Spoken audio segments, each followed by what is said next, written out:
Hello friends, क्या आप जानते हो इस दुनिया में लगभग लाखों से ज़्यादा लोग एक वायरल डिसीज से यानी लीवर के बीमारी हेपेटाइटिस से पीड़ित है और ताजुब की बात यह है कि उनको पता भी नहीं है।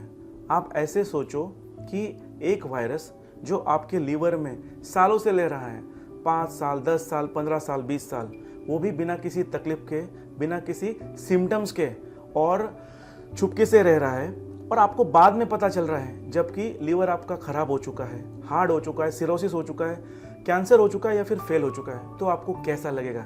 जी हाँ, यही आज की सच्चाई है और इसी के बारे में बात करेंगे मैं और मेरे दोस्त doctor Harshad Joshi. Hi Chetan. Hi.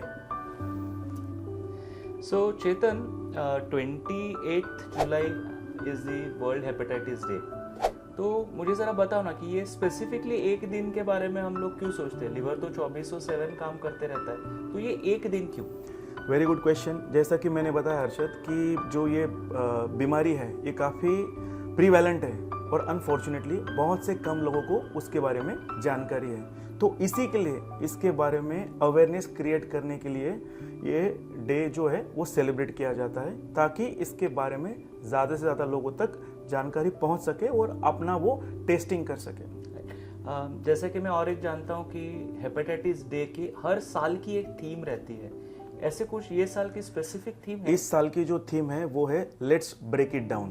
Okay, what do you mean by that? तो वो ब्रेक करना चाहते हैं मिथ्स को, वो ब्रेक करना चाहते हैं बैरियर को, वो ब्रेक करना चाहते हैं जो स्टिग्मा है अराउंड द डिजीज। तो चलो हम उसको डिकोड करने की कोशिश करते हैं। राइट। तो कल मैं एक्चुअली बुक पढ़ रहा था, तो I was just reading hepatitis A B. तो मेरी बेटी आती है और पूछती है कि पापा ये क्या है, ABCDE। तो ये पहला क्वेश्चन है कि ये इतने सारे hepatitis A to Z, what is the importance?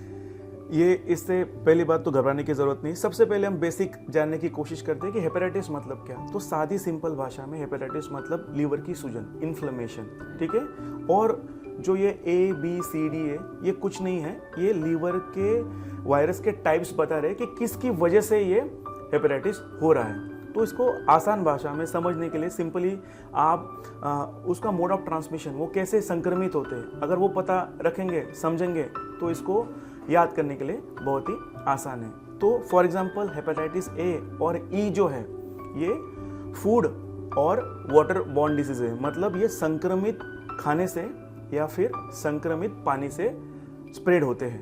Okay. ये by and large self limiting होते हैं, इसमें ज़्यादा कुछ करने की ज़रूरत होती नहीं है और ये क्रोनिक डिसीज भी नहीं करते हैं। तो ये अच्छे होते हैं, ये सिम्टम्स तकलीफ ज़्यादा देते हैं बट प्रोलॉन्ग बॉडी पे असर नहीं होता है।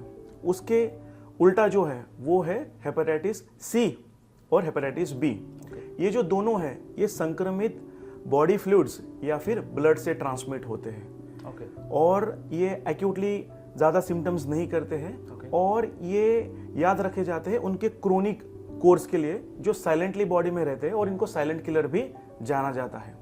इसका मतलब है कि पेशेंट जिनको हेपेटाइटिस B या C है, मेनी ऑफ देम उनको शायद कुछ सिम्टम्स नहीं रहे, तो वो प्रेजेंट कैसे करते हैं? आपका क्या एक्सपीरियंस है? जैसा कि मैंने कहा कि ये सालों तक हिडन रहते हैं, ये छुपे रहते हैं और ये इंसिडेंटली डिस्कवर होते हैं एसिम्प्टोमेटिक फेजेस में। तो फॉर एग्जांपल अगर आप प्री एम्प्लॉयमेंट चेकअप करते हो या फिर कोई सर्जरी के लिए या फिर इंडेक्स केस फैमिली में किसी को अगर वायरल हेपेटाइटिस स्पेशली B और C डिटेक्ट हुआ है, तो जब हम फैमिली स्क्रीनिंग करते हैं तो उसमें ये पता चलता है। अदरवाइज जब तक आपका लीवर पूरी तरह से खराब ना हो जाए, जैसे कि लिवर सिरोसिस या फिर लिवर कैंसर या फिर लिवर फेलियर, तब तक ये पता नहीं चल सकता है। हम पता ही नहीं कर सकते इनको, क्योंकि ये कोई साइन सिम्टम्स नहीं प्रोड्यूस करते हैं। मतलब मेरे को अगर बोलना चाहे कि जैसे कि हम लोग ब्लड ट्रांसफ्यूजन या ब्लड डोनेट करते हैं, उस टाइम तो हमारा ब्लड चेक होता है, तो डू यू रेकमेंड चेतन कि हमें बीच बीच में हेपेटाइटिस B या C की टेस्टिंग करनी चाहिए, या at least is there some frequency you will tell? नहीं, ऐसा कोई फ्रीक्वेंसी नहीं है, but definitely those who are at a risk, जैसे कि मेडिकल प्रोफेशनल्स हो गए, पैरामेडिकल्स हो गए, है ना, जो ब्लड की साथ हैंडलिंग कर रहे हैं, उन लोगों को, ये जो डायलिसिस पे है जिनको क्रोनिक डिसीजेस है, इन लोगों को डेफिनेटली स्क्रीनिंग करवानी चाहिए। या फिर जैसे वर्ल्ड हेपेटाइटिस डे, डेफिनेटली आपके आजू बाजू में आप देखिए कोई ना कोई कैंप जरूर चल रहा होगा, कोई ना कोई अवेयरनेस प्रोग्राम जरूर चल रहा होगा। वहाँ पे जाके अपना हेपेटाइटिस स्टेट आप पता कीजिए, वो जानना बहुत ज़रूरी है। एंड अगर कुछ पॉजिटिव रहा तो they can always come and see you. Yes, so positive रहा तो दिस इज, एक बात बताना चाहूँगा कि ये सिर्फ स्क्रीनिंग टेस्ट है, ये कोई कंफर्मेशन नहीं है। तो जब कोई भी टेस्ट में आप हेपेटाइटिस बी और हेपेटाइटिस सी के लिए पॉजिटिव होते हो तो that doesn't mean the end of the road. वो सिर्फ एक स्क्रीनिंग टेस्ट है जो बताता है कि आपके जाके आपको और भी टेस्ट करने हैं, वायरस की एक्टिविटी देखनी है और डैमेज देखना है। इसको असेस करने के बाद ही further plan of action decide होता है। तो डेफिनेटली आपको एक्सपर्ट से या फिर आपके नज़दीकी फिजिशियन से और हेल्थ कंसल्टेंट से मिलना बहुत ज़रूरी है।